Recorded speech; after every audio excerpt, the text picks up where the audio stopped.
สรรเสริญเป็นห่มพอเงินพอทองแผ่กว้างผู้บาสีวิจัยเป็นพระผู้สร้างเป็นที่กล่าวขานเล่าสืบกันมาท่านเป็นตนบุญเป็นตนเมตตาสร้างวัดสร้างวาอารามใหญ่กว้างศีลธรรม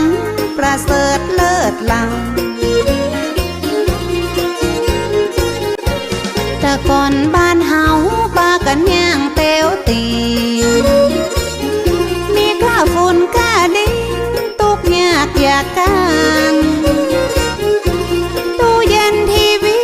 ยังบ่มีเข้าบ้านถ้านอนหอนตางบ่ได้ลาดยางบ่ต้อ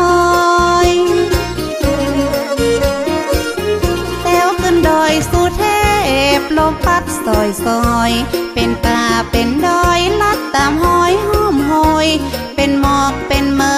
ยปัดเจยจุ่มหนึ่งแถว4-5 ชั่วโมงกว่าจะขึ้นไปถึงเหงื่อออกไหลซึ้งก็เหม็นผ้าเหม็นเสื้ออิดอ่อนกลางขายังเป็นเมื่อป้าเขาคุ้มคือเป็นห้องบางเงาเดี่ยวดงเรียบเลาะถ้าหินปูนเขากว่าตีหมู่เฮาจะขึ้นไปใดครูบาสีวิจัยต้านห่วงใยเจนลำหลวงศรีประกาศได้กราบนมัสการนิมนต์ครูบาศีลธรรมขอมาย่อยกึศสร้างว่าจะปักเสาไฟขึ้นไปแบบนั้น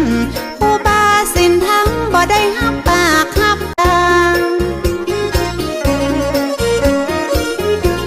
ครูบาบอกเธอหูเหตุการณ์ต้องสร้างหนทางขึ้นไปถึงจะได้ถึงจะปักเสาไฟขึ้นไปง่าย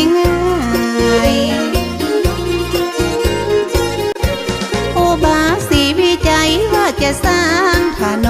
นอย่างรถยนต์แต้วขึ้นบนหือได้หลวงศรีประกาศยกมือสาขึ้นไว้ว่าเฮาบ่มีเครื่องไว้เครื่องใจรุนแรงอย่าเอาหยังมาคูดปืดหินดินแข็งบ่มีเงินแสนเฮาตึงแป้งบ่ได้ครูบาเจ้าสีวิจัยท่านตึงบ่ไหวบ่วันแต่ว่าบุตรว่าดาตึงจะมาจ่อยแปลงห้องใจหอมแห้งจ่อยกันคึดกันสร้างแต่บ่มีเงินเป็นแสนเป็นล้านจ่อยกันคึดสร้างมันตึงจะใหญ่ขึ้นมาได้ปฐมมาเลิก10 นาฬิกาที่9 พฤศจิกา2477แม่นมันครูบาได้เป็นประธานขุดแผ่วทางเริ่มเก่าเอาขอบกมาจอกขุดดินถนนลูกศิษย์ลูกย้อมต้อยตามครูบาเจ้าฟันบากทากทางต้นไม้แดงไม่เป่าห้อมห้อยภูเขาเป็นเขตเป็นแดงกำมีดมุยขอบกมาจกแผ่นดินแข็งปันเขตปันแดนคนละเล็กละน้อยปันตาปันหอยลัดขึ้นดอยมุ่นจริง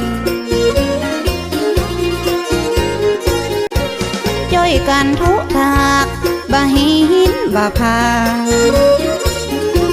พาลาตกมาไผ่ตึงบะใจ